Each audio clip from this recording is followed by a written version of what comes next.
مساء أو صباح الخير من حلقة جديدة وتاريخ على ورق.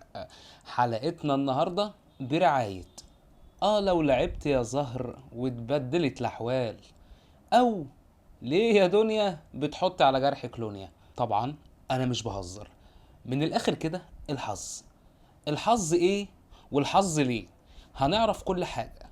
بس يلا بينا ويلا نبدأ.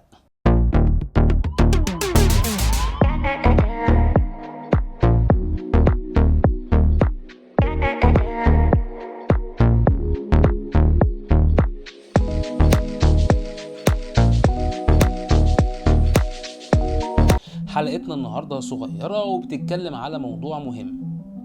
الموضوع اللي بنتكلم فيه النهاردة هو موضوع الحظ. الحظ معروف منذ قديم الأزل إنه يا إما بيباغت الشخص وبيحبه، أو بيكرهه ومش بيطيق يشوف وشه. وده طبعا لا أنت ولا أنا يا صديقي عاوزينه وبنخاف منه، اللي هو إنه يدينا وشنا أو يدينا في وشنا بمعنى أصح، ألا وهو الحظ السيء. وعشان كده هنتكلم النهاردة عن الحظ السيء، وبعدين نتكلم عن الحظ الحلو. طقطق لي كده ودنك وتعالى معايا. من زمان واحنا عارفين ان الساعة الحلوة وقتها قليل، وساعة الحزن او عدم الحظ بمعنى اصح وقتها اكبر. او زي ما تقول احنا اللي فاهمين الدنيا غلط، بنربط سعادة غيرنا بسعادتنا، ونجاح غيرنا بنجاحنا، وجواز وخلفة وموتة غيرنا باللي عندنا. وعشان كده احنا اللي صعبناها على نفسنا، وبدل ما نقول الحمد لله عندنا اللي نتحسد عليه ونرضى بيه، لا بقينا نبص لبعض ان فلان ده محظوظ جدا وعنده وعنده وعنده.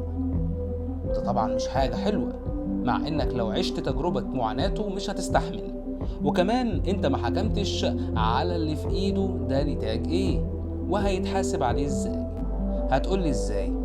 هقولك، يعني مثلا بقينا نحكم على القاتل المتسلسل او السفاح او السارق المحترف انه محظوظ ده لمجرد انه دخل سرق له خزنتين فيهم مجوهرات وياقوت. هتقولي مجرد فعلا خزنتين ده حاجة عادية. اقولك لا، لانه عشان بيعمل فلوس يبقى هو كده محظوظ؟ لا، احنا مش بنبص على الجانب الاخر، ان وقعت الشاطر ب1000، وانه لو وقع عقابه هيكون صعب جدا ومش هيتحمله بشر.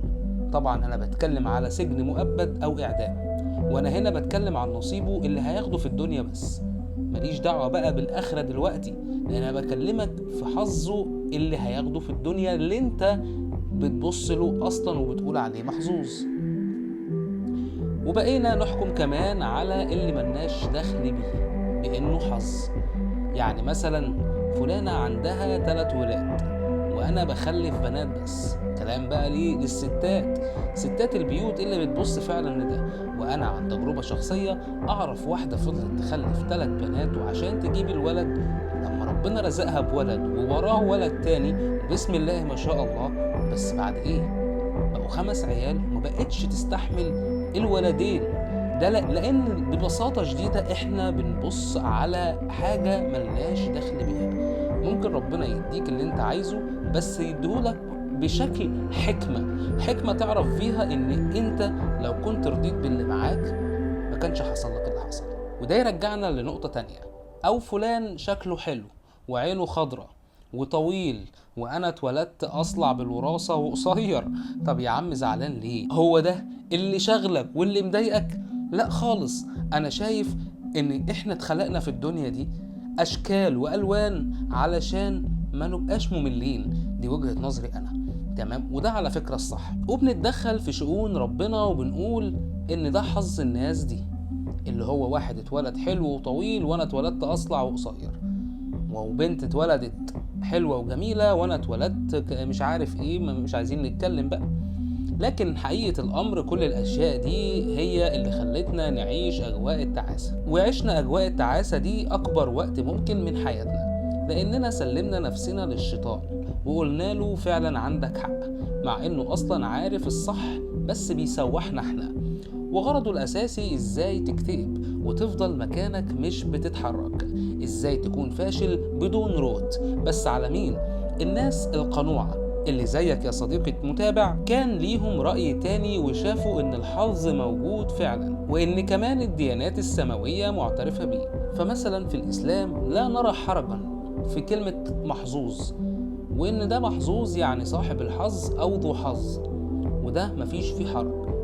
وأيضا ربنا سبحانه وتعالى قال في كتابه العزيز: أعوذ بالله من الشيطان الرجيم وما يلقاها إلا ذو حظ عظيم. صدق الله العظيم. وحظ سيء يعني نصيبه سيء، أو حظه جيد يعني نصيبه جيد، فلذلك مفيش أي مشكلة في ده. وإن كمان ربنا سبحانه وتعالى أكد لنا فعلا ده لما ذكر في القرآن فيما معناه إنه فضل بعضنا على بعض في الرزق، ولكن ده حظ مش مسموح لينا نعترض عليه، ده لأننا ما نقدرش نتدخل فيه. هتقولي وهل في حظ نعترض عليه؟ هقولك طبعا. ووجه اعتراضك ده مش هيكون باليأس والتخبيط وإنك تقعد ترزع في الأرض، لكن ده بالإرادة. نجاحك وتركيزك ومذاكرتك واجتهادك في شغلك هو ده اللي هيجيب لك الحظ السعيد في حياتك. وأخيرا ونصيحة: ما تلجأش لمنجمين ولا دجالين ولا بتوع حظك اليوم، لأن كل ده علم غيب ولا يعلم الغيب إلا الله، حتى ولو صدف المنجمون، لأن كمان ده هيوديك في سكة مظلمة تماما. صدقني، اعتمد على توقعاتك انت بس، وصدق نفسك. وفي حكمة سمعتها في إعلان، والله سمعتها في إعلان بتقولك: امشي ورا دماغك كله هيمشي وراك. خلصت حلقتنا، وكانت حلقة سريعة من تاريخ على ورق. أتمنى إن ربنا يدينا الحظ السعيد في الدنيا وفي الآخرة، وإن شاء الله حالنا يتعدل. أشوفكم في حلقة جديدة من تاريخ على ورق. سلام.